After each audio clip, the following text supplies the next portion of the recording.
ঢাকায় সফররত যুক্তরাষ্ট্রের সাবেক রাষ্ট্রদূত পিটার ডি হাসের সঙ্গে প্রায় ১ ঘণ্টা বৈঠক করেছেন পররাষ্ট্র সচিব আসাদ আলম সিয়াম। ৪ সেপ্টেম্বর সকাল ৮টা ৪৮ মিনিট থেকে ৯:৩০ পর্যন্ত এই বৈঠক চলে। সচিবের কার্যালয়েই এই বৈঠক অনুষ্ঠিত হয় বলে একাধিক নির্ভরযোগ্য সূত্র জানিয়েছে।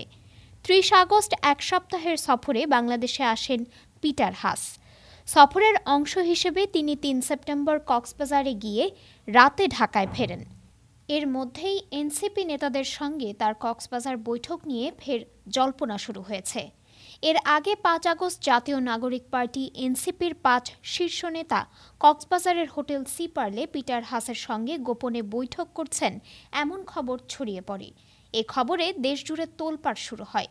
তবে পরে জানা যায় ওই দিন পিটার হাস আসলে যুক্তরাষ্ট্রেই অবস্থান করছিলেন। বাংলাদেশের রাষ্ট্রদূতের দায়িত্ব পালন শেষে গত বছরের অক্টোবরে এক্সিলারেট এনার্জিতে যোগ দেন পিটার হাস। এই বহুজাতিক কোম্পানি মহেশখালীতে ভাসমান এলএনজি টার্মিনাল পরিচালনা করে। প্রতিষ্ঠানটি বলেছিল, বাংলাদেশে ব্যবসা প্রচারের পিটার হাসের অভিজ্ঞতা কাজে লাগাতে তারা তাকে নিয়োগ দিয়েছে। ফলে অবসর নেওয়ার পরও তার বাংলাদেশে আসা যাওয়া অব্যাহত রয়েছে।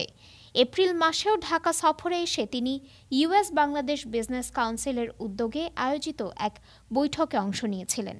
সেই সফরে তিনি প্রধান উপদেষ্টা ডক্টর মোহাম্মদ ইউনূসের সঙ্গেও দেখা করেছিলেন। ডেস্ক রিপোর্ট, আজ বার্তা।